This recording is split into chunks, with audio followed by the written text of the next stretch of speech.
Olá para todos que fazem parte, do curso de extensão Políticas e Gestão, Desafios Curriculares na Formação Docente. Bom, eu me chamo Rafael Ribeiro Novaes, eu sou responsável, para trazer para vocês o módulo 2, que vai tratar da gestão escolar. Eu vou me apresentar rapidamente para vocês. Eu sou pedagogo, formado pela Universidade Federal do Estado do Rio de Janeiro, a Unirio. Sou especialista em gestão escolar pela UERJ, FFP, e sou mestrando, em educação, processos formativos e desigualdades sociais também pela FFP. Eu atualmente, sou professor da rede estadual aqui do Rio de Janeiro e já estive, durante 4 anos, agora de 2013 até 2017, na função de gestor escolar, e tenho essa missão, de trazer para vocês aqui um pouquinho, da nossa vivência, um pouquinho da nossa experiência, e um pouco daquilo que a gente está pesquisando também dentro da universidade, tá? Então a gente vai estar iniciando falando então, do conceito, de gestão, né? Eu trouxe para vocês aqui, como pensam os principais autores que defendem uma gestão escolar democrática, em que a coletividade possa se manifestar através da participação efetiva nas decisões e ações da escola, né? Então, principalmente a participação, de todos os componentes da comunidade escolar, e que essa escola então tem autonomia, autonomia, vamos dizer assim, administrativa e política para desenvolver suas ações.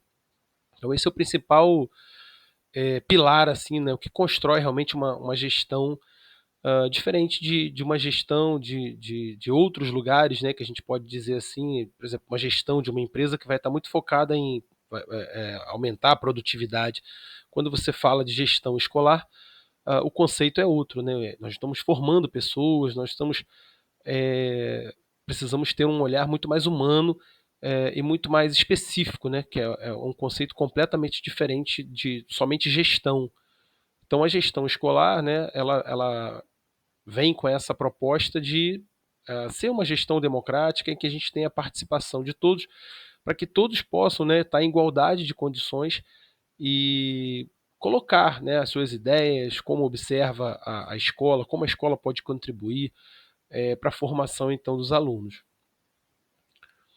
Bom, olhando para a legislação, a gente tem então, essa garantia da gestão democrática a partir tanto da Constituição, no seu artigo 216, que prevê que as instituições públicas, elas vão ter esses princípios garantidos, e também, a Lei de Diretrizes e Bases da Educação Nacional, que garante, essa gestão democrática nas escolas de ensino público.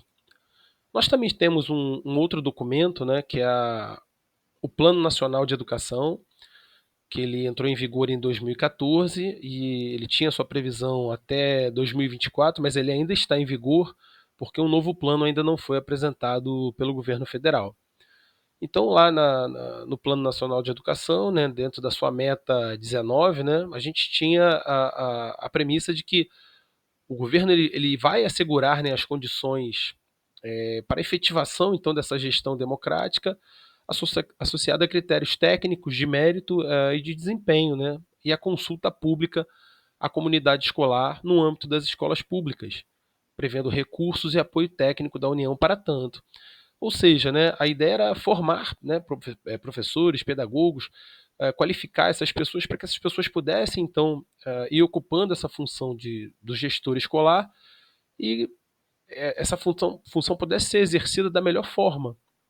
As pessoas mais qualificadas, mais preparadas para desempenhar essa função. Normalmente, para você se colocar à disposição a essa função, existem alguns pré-requisitos e que são colocados para que aquele professor, aquele profissional de educação que queira, fazer parte da gestão, ele reúna então esses requisitos e possa se colocar à disposição do serviço público nessa função. Então, normalmente, quem tem a formação superior em pedagogia, ele já contempla essa qualificação, outros professores, né, de outras disciplinas. Normalmente se solicita que ele tenha uma especialização em gestão escolar. É, Também precisa ser normalmente professor efetivo da rede, né, que ele já tenha passado pelo estágio probatório. E ele também precisa apresentar um plano de gestão, quer dizer, como é que ele vai desenvolver, né, as suas ações. Então, normalmente as redes pedem, né, a esse profissional que, quando ele se coloca à disposição, que ele elabore um plano de gestão. E também pode acontecer, né, de uma rede para outra, você ter também uma exigência, né, de uma prova objetiva, né, e prova de títulos, além da eleição direta, né. Então o profissional ele precisa fazer essa prova, ele precisa passar por essa prova, estar apto, e aí depois ele passar pela consulta, né, da comunidade escolar através do voto, através da eleição direta, além de ter todos aqueles requisitos que eu já citei ali acima. Bom, eu trouxe para vocês, 2 exemplos, né, aqui da nossa região, região metropolitana, né, o município de Niterói, ele segue basicamente, né, todos esses requisitos que eu falei. Ele recentemente agora, né, nós tivemos prova para diretores, escolares, e eles estavam justamente, né, verificando, né, aqueles profissionais que se colocaram à disposição da função.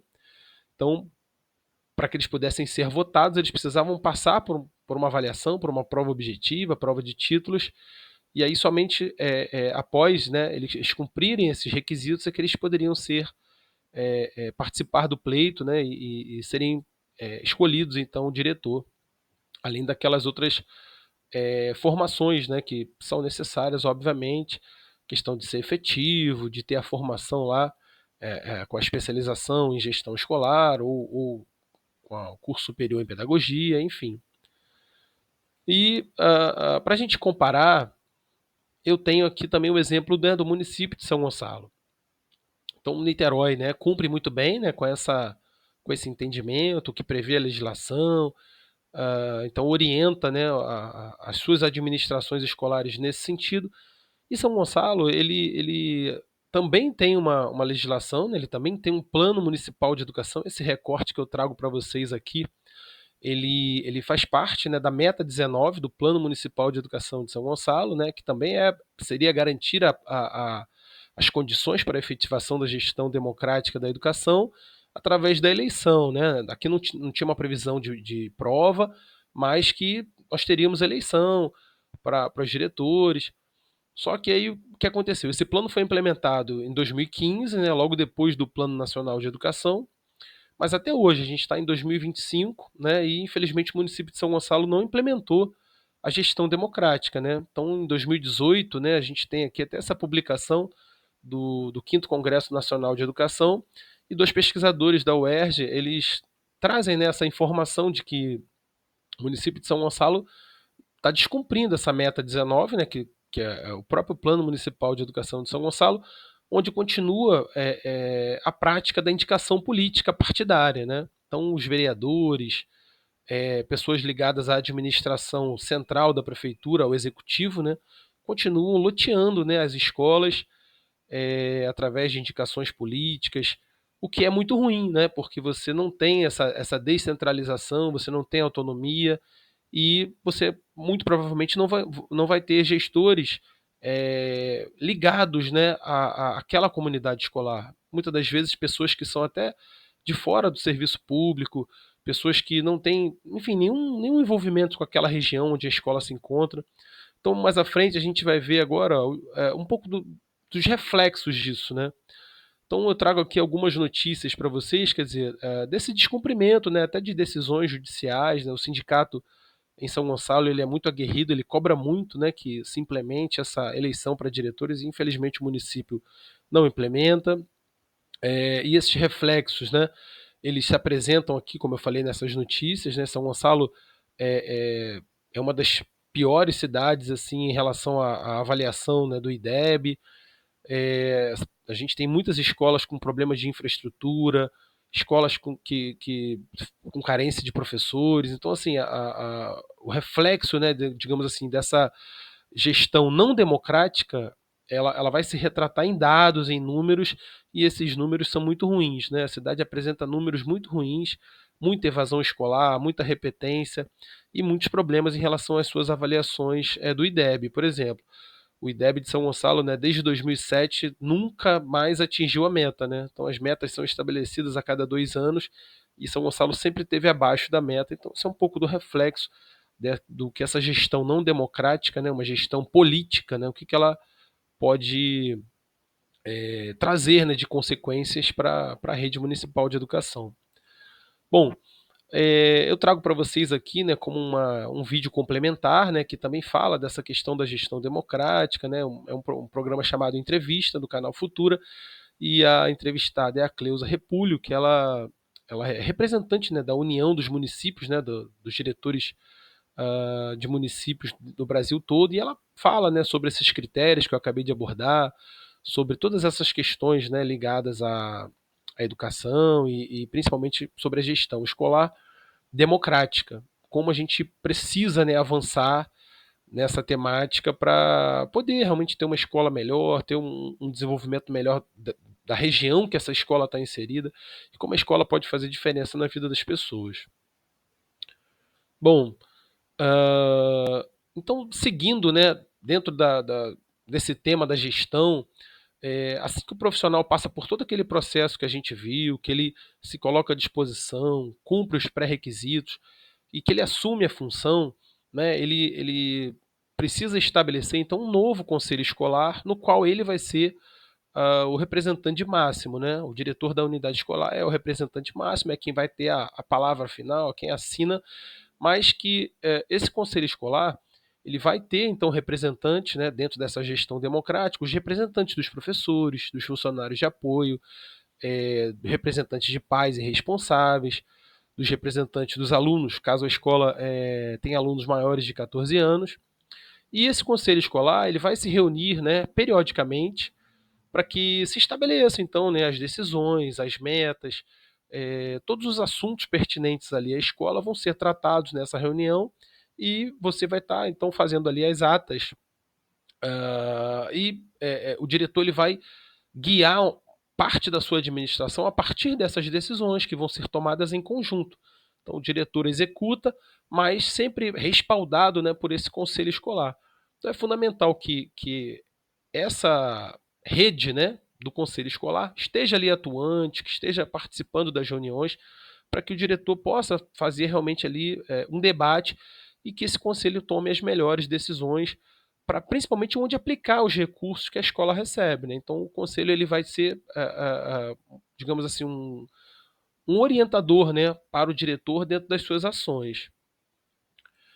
E aí dentro dessa gestão, né, dentro dessas orientações que o conselho vai trazer para o gestor, nós temos 4 grandes pilares aí dentro dessa gestão escolar que são fundamentais, né, para quem vai estar nessa função.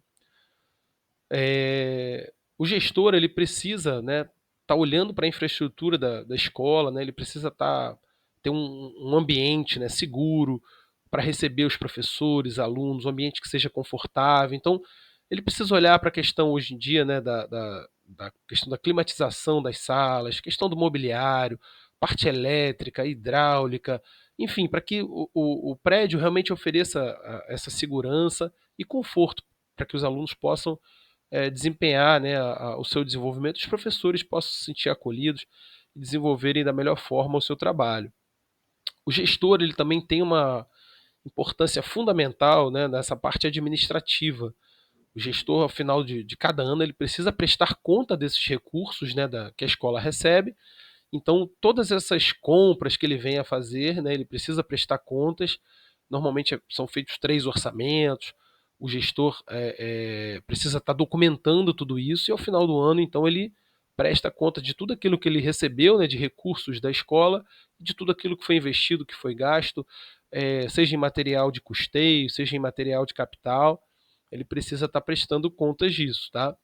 A função administrativa da escola normalmente tem apoio, né, de funcionários como secretário escolar, mas é importante que o diretor acompanhe todo esse processo, tá? Então, os documentos que são publicados, histórico escolar, transferência, a matrícula de alunos novos, é, os prazos, né, para publicação dos resultados, né? A escola tem um prazo para estar entregando à Secretaria Municipal de Educação para que isso possa ser processado de um ano para o outro. Todo ano, né, existe o censo escolar, né? O governo federal exige que as escolas façam ali todo o preenchimento dos alunos, passe todos os dados, tudo que a escola, né, conseguiu de adquirir. Então, todo esse processo, ano a ano, o gestor precisa cumprir isso, e também existe uma supervisão escolar, né? Um servidor da Secretaria Municipal de Educação, ou de Estado, ou municipal, que acompanha o trabalho e o andamento da escola, né? Então ele vai periodicamente à escola e vai conferindo, né, com o gestor como está o andamento da escola, se toda a sua documentação está em dia. Então, essa parte administrativa é muito importante para o gestor, então, cuidar das suas ações e fazer com que a escola tenha a sua caminhada tranquila. Nós temos ainda dois itens, né, super importantes aqui dentro desse contexto. Né? A parte pedagógica, ela é estrutural, ela é fundamental. Normalmente, né, a escola recebe um calendário anual, né, da sua rede, da sua secretaria, e ela precisa então implementar as suas ações, e essas ações elas vão estar interligadas, né, com o seu PPP, Projeto Político Pedagógico, e aí todas as suas atividades pedagógicas elas vão estar interligadas para que você tenha então as culminâncias, né, de acordo com o calendário. A escola também ela passa, né, hoje em dia, né, por avaliações externas, né, não, às vezes município, às vezes estado tem a sua própria avaliação, e também as avaliações do SAEB.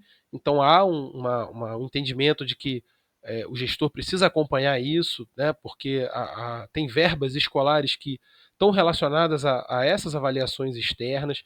Então é importante que a escola participe da melhor forma com essas avaliações. Também tem a questão do atendimento aos pais, quer dizer, qualquer problema que o aluno possa ter, né, o diretor ele precisa estar atento a essa questão pedagógica, a qualquer dificuldade que o aluno possa desenvolver. O pai tá fazendo o diretor está fazendo essa conexão com os pais, com a família, para que esse aluno possa ter o melhor atendimento possível, ou encaminhamento, se for necessário, para algum outro setor, né, digamos assim, ou de saúde ou educacional. E um outro pilar, né, que a gente tem são os recursos humanos. O diretor ele precisa ficar muito atento, né? Ele exerce um papel fundamental ali de liderança. Ele precisa estar muito engajado, né, com essas ações. Ele precisa estar com realmente muita energia para estar passando essas orientações e essas diretrizes que ele recebe. Mas essa gestão ela precisa ser muito humana, muito cuidadosa. Ela precisa ter um olhar muito atento para que você tenha uma escola muito coesa, né, muito mais homogênea, né, apesar de toda a diferença e a diversidade que a gente tem hoje, mas as pessoas precisam caminhar na mesma direção. E o gestor ele precisa ter essa capacidade, né, de estar liderando, mas tá trazendo as pessoas, né? Ele precisa estar unindo as pessoas. Então, esse foi um pouco, né, do nosso material, do nosso curso sobre gestão. No próximo vídeo nós vamos falar um pouquinho mais sobre avaliação externa. Eu quero trazer para vocês aqui um pouco também das nossas referências e agradecer a vocês por esse módulo. Tá legal? Então um abraço, fiquem com Deus e até o próximo módulo.